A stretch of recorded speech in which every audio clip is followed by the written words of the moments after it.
Okay, so welcome to the deep dive. Today we're going deep on kind of like the overall economic vibe right now, Yeah. and all of this is coming from just one content creator's YouTube channel. Yeah. And we've got like a crazy mix of stuff here. Yeah, we do. Everything from like why new pickup trucks cost so much to how people are like actually feeling about the economy right now, Totally.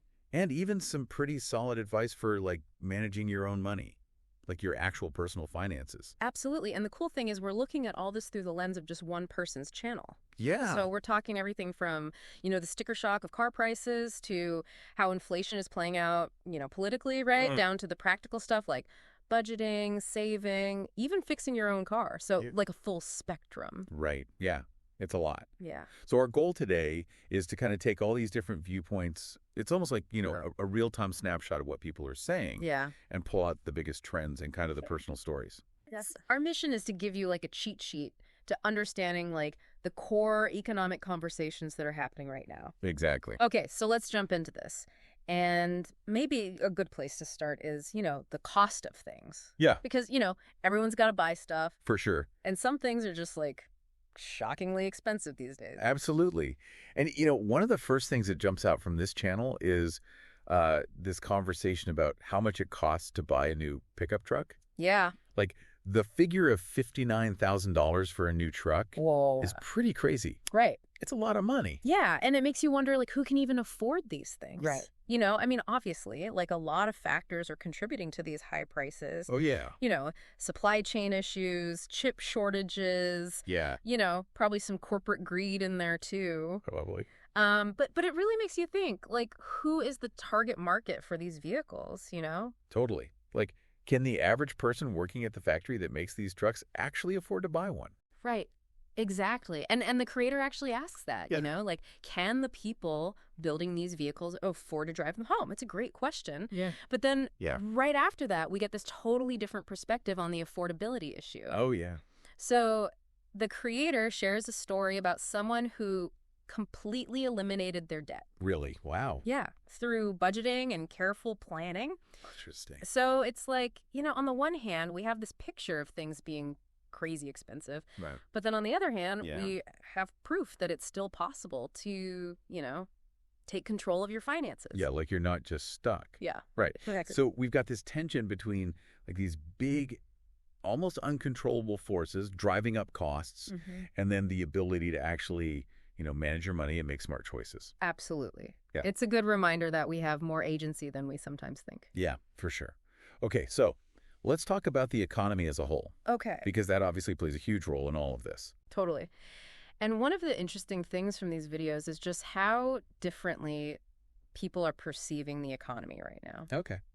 So you have some people who are really optimistic. Okay. They're talking about, a great economy, a hot job market, Right. low unemployment. Okay, yeah, that's what you see in the headlines. Exactly. Like strong job numbers, low unemployment. Exactly. Even talk about like retirees having all these opportunities to go back to work if they want. Yeah, if they want to, there are definitely opportunities out there. But then you get this other view, which is like, hold on, things aren't actually that rosy for everyone. Yeah. Like the creator quotes a stat that 4 out of 10 people are actually worse off financially now than when Biden took office. That's a pretty big disconnect. It is. Yeah. So how does the creator explain that, if the macro numbers are so good? Well, the creator doesn't really dive deep into like specific economic data, but the point seems to be that even though some broad measures are looking positive, a lot of individuals are feeling squeezed. All right. And there are a few reasons for that, right? Like Right. wages haven't kept pace with inflation. Right. So even though people might have jobs, their money isn't going as far. Yeah, you're not buying as much stuff. Exact. And I guess that's where the whole credit card thing comes in. Yeah, the creator talks about how so much spending is done on credit cards. Yeah, like 76% or something crazy like that. Right. And the idea is that maybe this is masking the true impact of inflation. Okay. Because when you swipe a card, you don't feel the pinch as much as when you're handing over cash. Right. It's like one step removed. Exactly. So maybe people are going deeper into debt without even realizing it. Interesting.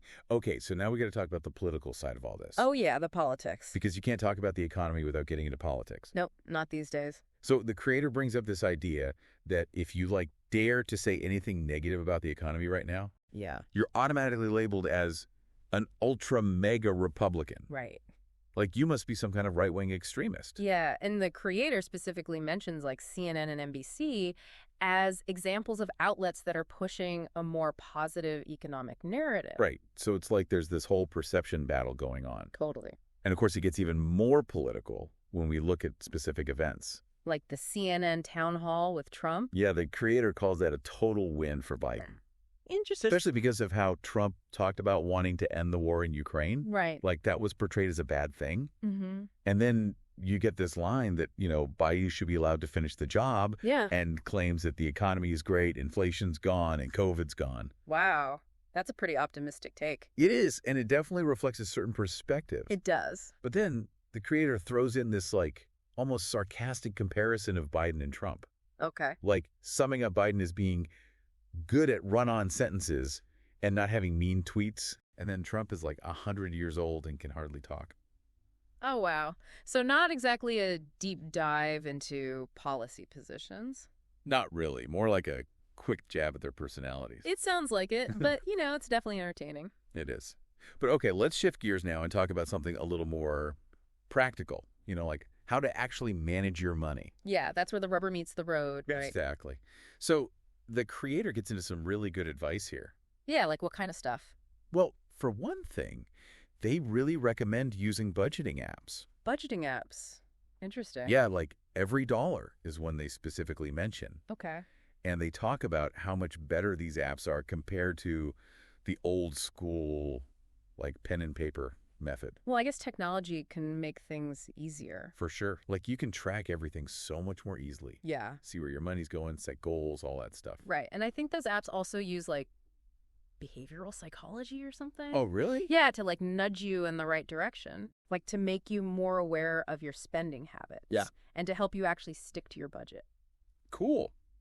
So even if you're totally overwhelmed by the big picture economic stuff, Mm-hmm. it's still important to get your own house in order, right? Absolutely. It all starts with understanding your own finances. For sure. And one of the simplest pieces of advice the creator gives is to bring your own lunch. Bring your own lunch. Yeah. That seems pretty basic. It is, but it can save you a ton of money. Really? Yeah, they say that people spend an average of $13 a day on lunch. $13? That's crazy. And apparently 90% of people buy their lunch instead of bringing it. So if you bring your own lunch, you could save a lot over time. Exactly. It's one of those small things that can make a big difference. Wow, I'm going to have to start doing that. Me too. And if you're a little more handy, Yeah. there's a great tip about saving money on car repairs by getting parts from salvage yards. Salvage, like junkyards. Yeah, basically. Hmm. The creator talks about saving $100 on a part by going to a salvage yard. Interesting. So it's not just about food, it's about finding creative ways to cut costs in other areas of your life, too. Exactly. And that ties into this bigger idea of shed talk. Should talk. What's that? It's this whole movement about encouraging millennials and Gen Z to learn basic repair skills. So how to fix stuff yourself. Yeah, it's not just about saving money. Mm. It's also about self-reliance. Right. And the feeling of accomplishment you get from, fixing something yourself. I like that. It's empowering. Totally. And speaking of empowering, there's this really powerful story about the feeling of achieving zero debt. Oh, wow. The creator shares a story about someone who was $125,000 in debt. $125,000? That's a lot. I know. And they talk about the immense pressure of that debt. Yeah. And then the incredible feeling of relief and freedom when they finally became debt-free. Wow. That must have been amazing. It must have been. It's a great example of how powerful financial discipline can be. Absolutely. And it makes me think about the future, retirement. The creator brings up some concerns about retirement savings, especially for Gen X. Yeah, this is a big one for a lot of people. For sure. There's this study that says Gen X will need $1.1 million to retire comfortably. $1.1 million. Yeah. Which is a crazy amount of money. It is. And the scary part is the average Gen Xer only have $135,000 saved. Oh, wow, that's a huge gap. Right. Like, how are people supposed to make up that difference? Yeah, it's definitely a concern. And then on top of that, you have the housing market worries. Oh, yeah, housing is a mess right now. It is. Yeah. The creator talks about how both home prices and interest rates are skyrocketing. Yeah, it's tough out there. Like, interest rates are around 7% right now. 7%. Yeah, and the creator even mentions that they've been as high as 18% in the past. Wow, that's crazy. I know. It makes you wonder if it's even worth buying a house right now. Right. Like, should you wait it out? It's a tough call, and it all feeds into this larger affordability crisis. Right. Like, even people who make expensive things might not be able to afford them. Exactly. The creator uses the example of the F-150 truck Mm-hmm. and even the F-35 fighter jet. Wow. Like, can the people who build those things afford to buy them? It's a really interesting question. It is, and it makes you think about how wealth is distributed in our society. Definitely. And then there's the issue of high property taxes. Yeah. The creator specifically mentions Minnesota, where they have a budget surplus, but property taxes are still really high. It's like the government has money, but it's not trickling down to the people. Right. And then you have businesses leaving cities like Minneapolis. Yeah, it's a complex issue. It is. And then to wrap things up, the creator throws in this really simplified comparison of socialism and capitalism. Okay, how do they compare them? Well, it's pretty basic. Yeah, It's like socialism is getting things for free from the government, okay. and capitalism is working hard for what you have. It's a very black and white way of looking at it. It is, but I guess it kind of gets at the core difference in philosophy, Yeah, in a very simplified way. for sure. And then the last thing that's mentioned is this idea of unrealized gains in real estate. Unrealized gains, what's that? So it's basically like if your house goes up in value, but you haven't sold it yet. Okay. So the creator's asking, like, are regular homeowners subject to the same scrutiny over these unrealized gains as, like, say, someone like Trump? Interesting point. Yeah, it makes you think about how we view wealth and fairness. Definitely. So that was a lot, huh? We covered a lot of ground today, that's for sure. From high prices and debt Mm-hmm. to the economy as a whole and political stuff. To even some very practical tips for managing your money. It's a lot to digest. It is, but I think the takeaway is that even though the economy can feel really complex and sometimes overwhelming, Yeah, there are things you can do to understand it better and take control of your own finances. absolutely.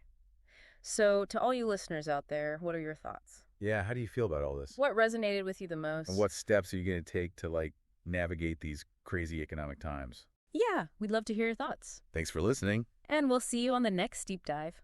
Bye.